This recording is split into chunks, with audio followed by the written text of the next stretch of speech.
नाजरीन, मैं इस वक्त जिस दुकान के अंदर मौजूद हूँ जनाब, मुझे अपना बचपन मैं कहता हूँ ऐसा याद आया है। आपको भी याद आ जाएगा यकीनन जनाब। मैं आपको जो चीज़ दिखाने लगा हूँ, पहले होता था नाजरीन के खुशखती जो है वो लोगों को शौक होता था कि आप उनके बच्चे जो हैं वो खुश खत लिखें, और इसके लिए बाकायदा एक प्रैक्टिस प्रोसेस के ज़रिए आपको गुजरना पड़ता था जिसका नाम होता था जी तख्ती।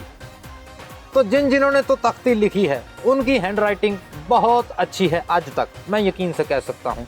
लेकिन जिन्होंने आज की जो हमारी जनरेशन है वो इससे बहुत दूर है, और इसलिए उनकी जो हैंड राइटिंग है वो डॉक्टरों से बहुत मिलती है क्योंकि डॉक्टरों की भी लिखी हुई जो है वो दवाई बंदे को छेती लगती नहीं है, और उन बच्चों का भी जो है वो अल्लाह ही हाफ़िज़ है। तो मैं रिकमेंड करूंगा जी कि इस तख्ती को दोबारा अपनी ज़िंदगी में ऑन करें, अपने बच्चों को जो है वो लिखवाएं। इस पर जो पूरने डलते थे वो पूरने डलवा के बच्चों को प्रैक्टिस करवाएं। इसको अच्छे तरीके से पोंछा भी जाता था। इसको देखा, हौली हौली मुझे चीज़ें याद आ रही हैं।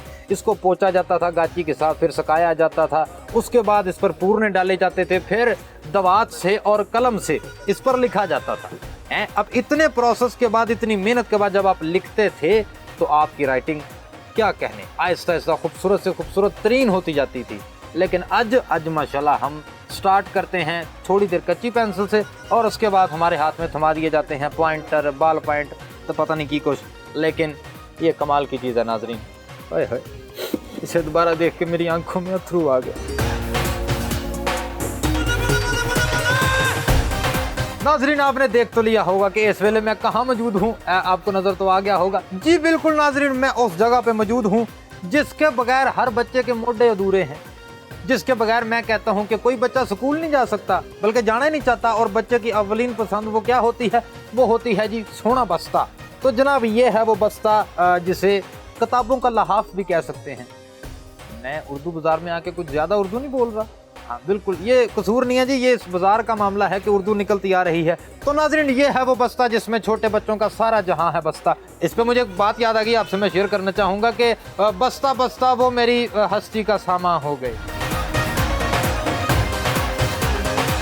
नदीम साहब, हर माँ बाप का ख्वाब होता है कि एक ना एक दिन हमारा बच्चा बस्ता पहन के स्कूल जाएगा। जी जी जी। तो आपको ये ख्वाब जो है वो सच करते हुए कितना अरसा हो गया? हमें तो ये 30-35 साल हो गए हैं। पुराने दौर में हालांकि सिर्फ झोले में किताबें डाल के माँ बाप भेज देते थे और बच्चा वो बड़े खुशी से लेकर जा रहा होता था। जी जी। लेकिन आज देखें कि कैसी कैसी डिजाइन प्रिंसेस वाले बस्ते आ चुके हैं। Barbie, Ben 10, Spiderman, angry bird, पता नहीं बहुत ज्यादा बस्ते सारे कार्टूनों ने मार लिए हैं। तो सर मुझे बताएं कि हमारे पास जो है वो बस्तों की रेंज किस क्लास से लेके किस क्लास तक है? हमारे पास टोटली नर्सरी से लेके 10 FA यानी कॉलेज के बैग सारी वैरायटी, बिल्कुल बैगों की टोटल वैरायटी है। टोटल पाउचेज में है, स्कूल जो होता है ना बच्चों के पाउच की वैरायटी है। इसके अलावा हमारे पास लंच बॉक्स भी होते हैं, लंच बॉक्स भी है, पानी की बोतल भी है, इम्पोर्टेड और लोकल सब, यानी यानी यहाँ पर जो माँ बाप आ जाएगा उसको चारों तरफ से घेर लेंगे आप हैं? उनको जाने नहीं देंगे, सब चीजें देकर भेजेंगे, सब चीजें दे के भेजेंगे ताकि अगर वो उनका ध्यान ना पड़े तो बच्चे का ध्यान पड़ जाएगा। मामा वो लंच बॉक्स भी है यहाँ पर। प्राइस रेट सर क्या है, किस प्राइस से रेट देखिए ना, ये प्राइस चलती है 200-250 रुपए फी पीस से लेके ना, ठीक है, तो 3000 रुपए तक जाती है, उससे ऊपर भी है। और आम मार्केट से और आप में जो कीमतें हैं उनमें क्या ज्यादा फर्क है?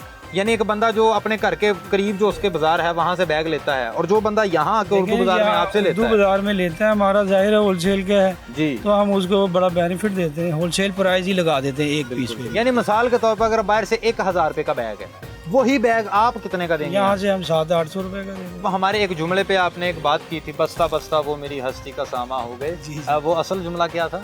रफ्ता रफ्ता रफ्ता वो मेरी हस्ती का सामा हो गए।